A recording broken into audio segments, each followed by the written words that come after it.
आसानी से सीखें में आज हम फलों के नाम उर्दू से इंग्लिश में पढ़ना सीखेंगे।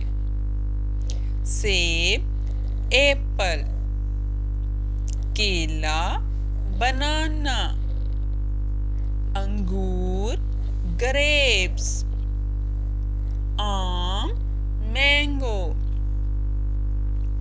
तरबूज, वाटरमेलन, खरबूजा, मेलन, अनार, पोमीग्रेनेट, आलू बुखारा, प्लम, माल्टा, ऑरेंज,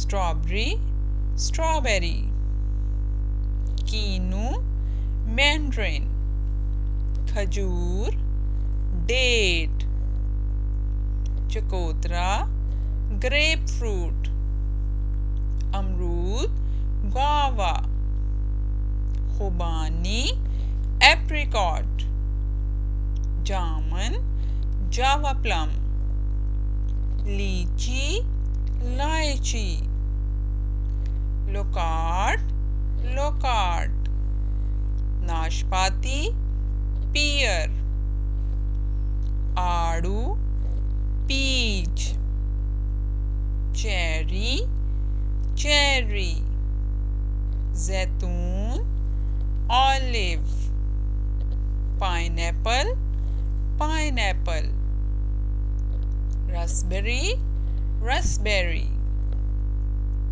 शहतूत, मलबेरी, कीवी, कीवी, बेर, जुजुब, चीकू, स्पोडिला, पपीता, पपाया, मगर नाशपाती, एवोकाडोज, नारियल, कोकोनट। वीडियो पसंद आए तो लाइक और शेयर करें, चैनल को सब्सक्राइब करें और बेल आइकन को दबाना ना सीखें। और मैं अगली वीडियो में आपको इन फलों के नाम लिखना सिखाऊंगी।